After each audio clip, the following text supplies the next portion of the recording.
पारधी जे असतात आणि ते कशा प्रकारे ते गळाला त्या ठिकाणी काय लावतात, मिस लावतात आणि ते गळ टाकल्याबरोबर मासा काय करतो, मला खायचे खाते पदार्थ आले म्हणून धाव घेतो आणि धाव घेतल्याबरोबर त्या गळामध्ये अडकतो. तशा प्रकारे राक्षसाची गत आली म्हणून सांगतात. राक्षसांच्या मोगबाण वज्रायचा अति कठीण तैसा प्रलयीचा प्रबंधन भूतगण व्यापितसे. या ठिकाणी श्री भगवंताचं त्या ठिकाणी कसं म्हणले काय सांगितलं, जसं म्हणले प्रलय काळ होतो आणि प्रलय काळ झाल्यावर त्या ठिकाणी जसा भूकंप होतो आणि त्या भूकंपाप्रमाणे त्या भगवंताचं रूप पाहिल्या राक्षसाचं त्या ठिकाणी काय झालेलं आहे, थरकाप सुटला, पळू लागलेले आणि काही लपू लागले असा प्रकार सांगू लागले. राक्षस बाणाचा शिरावा मिळता झाला की माधवाय पुढे जे वर्तन श्री राघवा सांगेन मी अवधारी. आता म्हणले या ठिकाणी राक्षसाचं पराक्रम इथून पुढे काय झालाय ती मी तुला सांगतो प्रभू रामचंद्र असं त्या ठिकाणी अगस्ती महामुनी प्रभू रामचंद्राला सांगतात. वैष्णवी माया काळ घातिले भ्रांतीचे पडाळ रणी मांडीला कोलाळ विरी सकाळी परस्पर.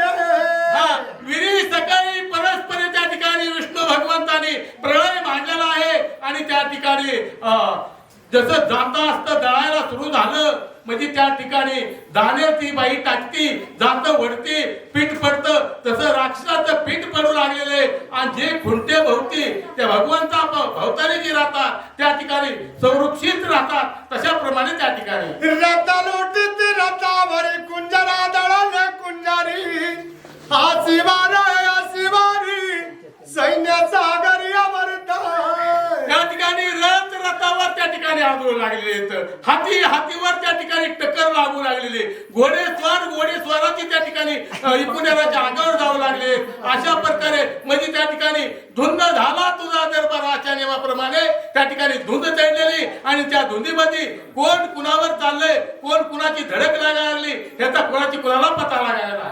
ते राक्षस पर्वताकार आणि ते झालं की शस्त्र हे संभार जैसा वर्णा माझी द्विजवर प्राणायाम बळे करीतसे. या ठिकाणी ते राक्षस आहेत, मोठे राक्षस आहेत, त्यांनी वरदान मिळालेले ब्रह्मदेवाचं. म्हणून ताकद किती ताकद आहे, डोंगर शिळा त्या ठिकाणी शिखर जहाडं उपटीतात आणि त्या ठिकाणी विष्णू भगवंतावर प्रहार करू लागलेले. शरदाटले भूमंडळी तेडदाच्या दिशा अंधारी पडली वीरा ते काळी आणि ते झाले पणात्या. या ठिकाणी ते वीर युद्ध करू लागले विष्णू भगवंतावर, त्या ठिकाणी पाशानं झाडं झुडपं टाकू लागले.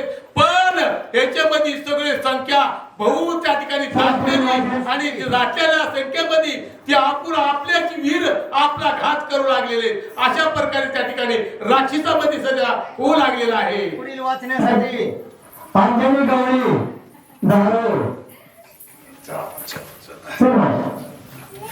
आणि सुजत म्हणून आपले बापूच राहणार.